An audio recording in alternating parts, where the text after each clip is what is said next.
Most cars die early, not because they are old, not because they are broken, because their owners never learned what Japanese drivers have known for 60 years.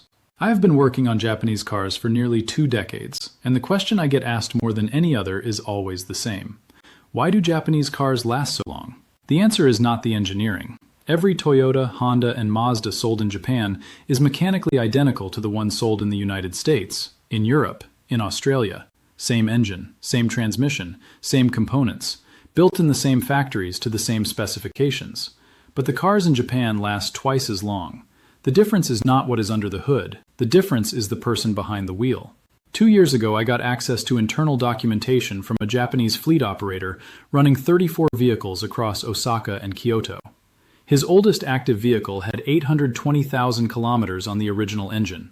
No rebuild, no major mechanical failure. Just continuous daily use for over 2 decades. I spent 3 months going through his records. What I found was not complicated. It was not expensive. It was not technical. It was 7 habits. All of them free, all of them simple. And not one of them appears in the owner's manual that came with your car. Today I am going to show you all 7, in order, from least to most important. And I am warning you now. The last one is the habit that Japanese mechanics consider the single biggest difference between a car that dies at 100,000 miles and one that reaches 800,000. Stay until the end. Because number 1 will change how you think about your car permanently. If you have made it this far, you already understand something that 99% of drivers never figure out. Subscribe and share this with someone who is still treating their car like a machine instead of like an investment.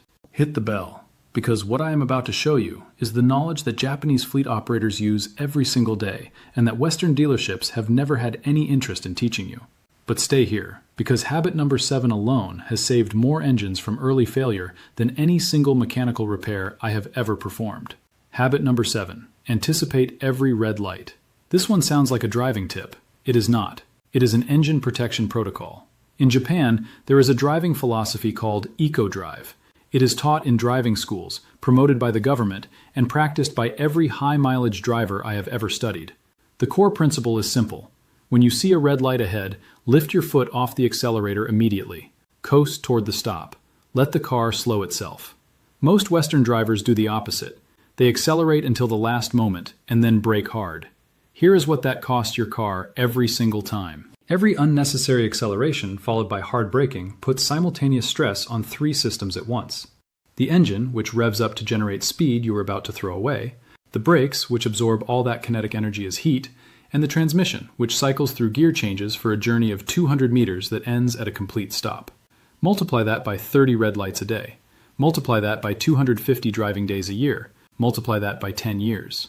Japanese fleet data shows vehicles driven with eco-drive protocol consistently show 40% less brake wear, 25% less transmission stress cycling, and measurably lower engine operating temperatures compared to identical vehicles driven with standard Western habits.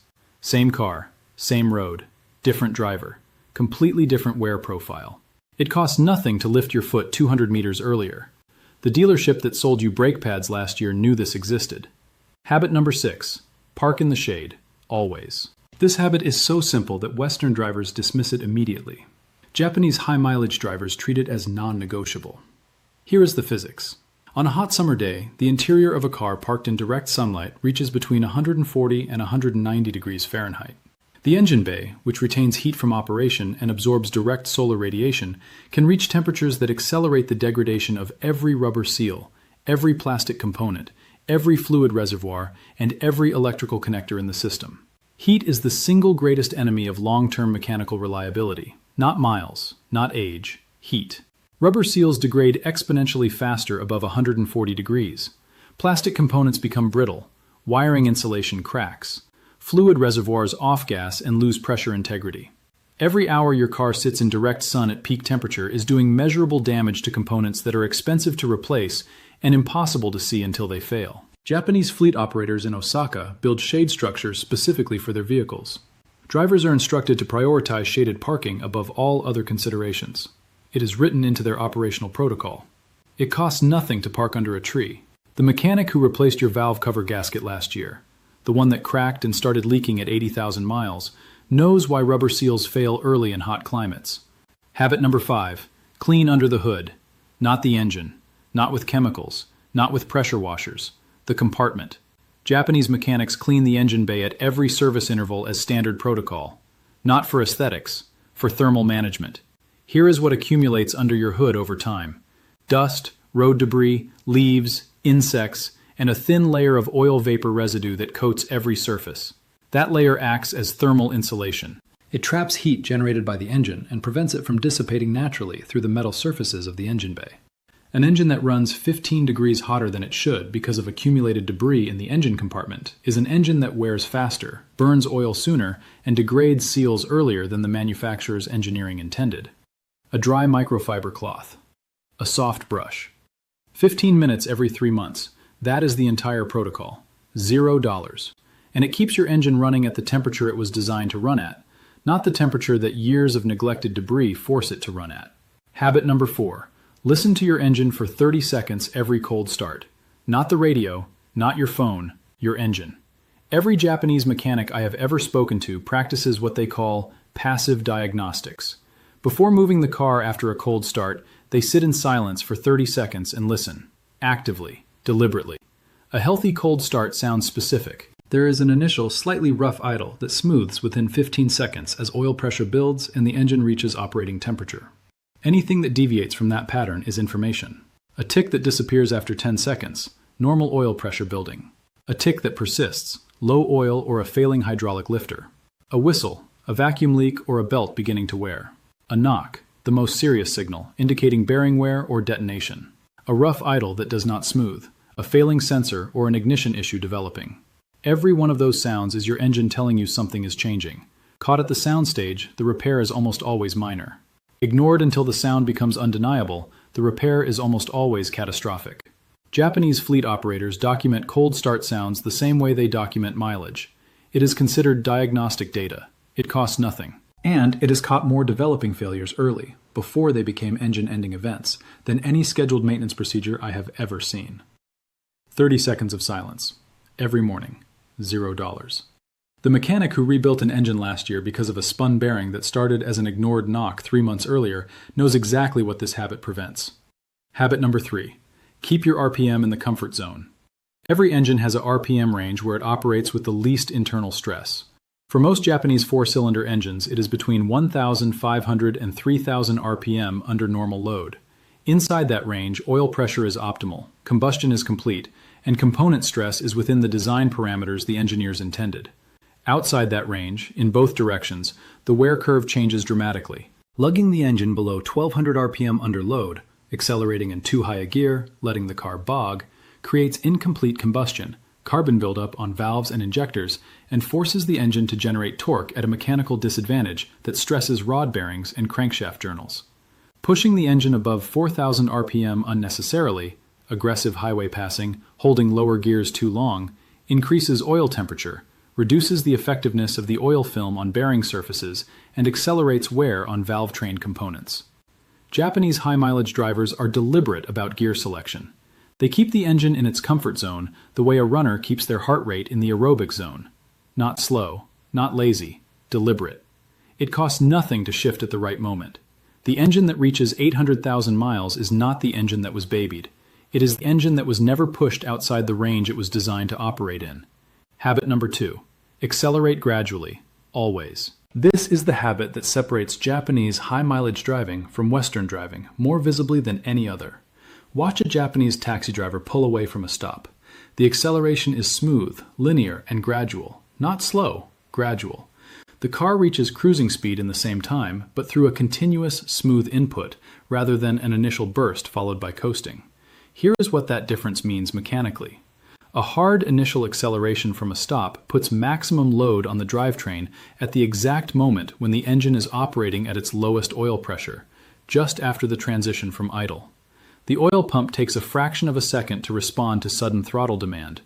During that fraction of a second, every bearing surface in the engine is receiving less protection than it will receive 2 seconds later. Smooth, gradual acceleration gives the oil system time to respond to increasing load before that load reaches its peak. It keeps combustion temperatures lower. It reduces transmission shock loading on every gear change. It extends the life of engine mounts, axle joints, and differential components simultaneously. Japanese driving schools teach gradual acceleration as a fuel economy technique. But the Japanese mechanics I have spoken to are clear about its real benefit. It is the single driving habit most directly correlated with high-mileage engine survival. It costs nothing to press the accelerator smoothly. Every component between your engine and your wheels lasts longer when you do. Habit number 1. The maintenance logbook. This is the habit that the Japanese fleet operator in Osaka credits more than any other for his vehicles reaching 800,000 kilometers. And it is the habit that almost no Western driver practices. Every service, every fluid change, every unusual noise that appeared and disappeared, every repair, every part replaced, every observation about how the car felt or sounded. Written down, dated, kept. This is not complicated. It is a notebook. It costs nothing. But here's what it does that nothing else can replicate. It turns your car's entire history into visible, searchable, comparable data. When something changes, a new noise, a new feeling, increased fuel consumption, a slightly rough idle, you have a reference point. You know exactly when it started. You know what was recently serviced and what has not been touched. You can see patterns that are invisible without records. The fleet operator in Osaka showed me logbooks going back to 2006 on his oldest vehicle. At 340,000 kilometers, a note, slight roughness on cold start, disappeared after 2 minutes. 2 services later, a note, hydraulic lifter noise confirmed, preemptive replacement performed, cost $180. The alternative, a collapsed lifter causing camshaft damage at 380,000 kilometers, would have cost $3,400. The logbook caught it. The logbook always catches it. Because patterns only become visible when you record them. In Japan, a car with a complete maintenance logbook is worth significantly more at resale. Buyers trust it, mechanics trust it. It is considered evidence of a car that has been treated as an ongoing responsibility rather than a disposable appliance. In Western markets, almost nobody keeps one, because nobody ever told them to. It is a notebook, it costs nothing, and it is the single most powerful thing you can do to make your car reach 800,000 miles. These 7 habits cost a combined total of $0. No products, no services, no appointments. Just 7 ways of thinking about your car that Japanese high-mileage drivers have practiced for 60 years, while Western drivers replaced engines, rebuilt transmissions, and paid mechanics for failures that were entirely preventable. The Japanese mechanic who taught me these habits said something I have never forgotten. A car does not wear out, it is worn out, by the person who drives it, and by the person who never bothered to learn how not to. You just learned. If this video changed how you think about your car, subscribe and share it right now. Every share puts this in front of someone still paying for problems that a free habit would have prevented. Every subscription keeps this channel pulling out what the automotive industry assumed you would never look for. The next vault opens soon, and what is inside involves the Japanese pre-purchase inspection checklist that authorized mechanics in Japan use before buying any used vehicle. A 23-point free inspection that catches every hidden problem that dealers in Western markets count on you never finding. If you are buying a used Japanese car in the next 12 months, you need to see that before you sign anything.